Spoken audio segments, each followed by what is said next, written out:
একটা অ্যাপসটা ছিল, আমি টিকটকে দেখছিলাম যে অনেক মেয়েরা চাইনিজ ছেলের সাথে কথা বলে। পরে আমি ওটা ডাউনলোড দিছিলাম, ডাউনলোড দেওয়ার পরে হঠাৎ করে একদিন হে আমার মেসেজ দিছে, পরে আমি ওইটা আবার রিপ্লাই দেই নাই। 4-5 দিন পরে রিপ্লাই দিতে যাই, দেখি যে মানে চাইনিজ ছবি কি আর। তো ওই হিসাবে আমি কয়দিন কথা বলছি, পরে আবার ও বলছে যে আমাকে পছন্দ করে, লাইক করে, মানে বিয়ে করতে চায়। পরে আমি বলছি আমাকে বিয়ে করতে হলে বাংলাদেশে আসতে হবে। পরে ও বলছে যে আচ্ছা যাম, কিন্তু আমি বিশ্বাস করিনি, তাই কি আর অত দূর থেকে এখানে আসা যায়। পরে হলো কয়দিন আমি কথা বলি নাই, পরে হঠাৎ করে একদিন আমি লাইন আসছি, পরে অনেকগুলো মেসেজ দ্বারা এতদিন কই আসিলা, কই তুমি। পরে আমি বলছি যে আমার আর মেসেজ টেসেজ দিয়েন না, বাংলাদেশে আমার বাপে ভালো ছেলে দেখছে, আমি ওখানে বিয়ে করি। পরে আমার সাথে রাগারাগি দেখাইছে যে তুমি কয়জনকে বিয়ে করতে চাও, আমাকে না তোমার বাবা মা যাকে পছন্দ করে তাকে।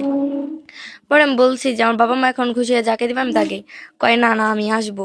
পরে ও সেদিন রাত্রে অনলাইনে টিকিট কাটছে, অনলাইন টিকিট কাটার পরে পরের দিন রাত 9:30 আমাদের বাংলাদেশ এয়ারপোর্টে আসছে। মানে ও আমার এই টিকিটের ছবি তুলে পাঠাইছে, তাও আমি বিশ্বাস যাই নাই।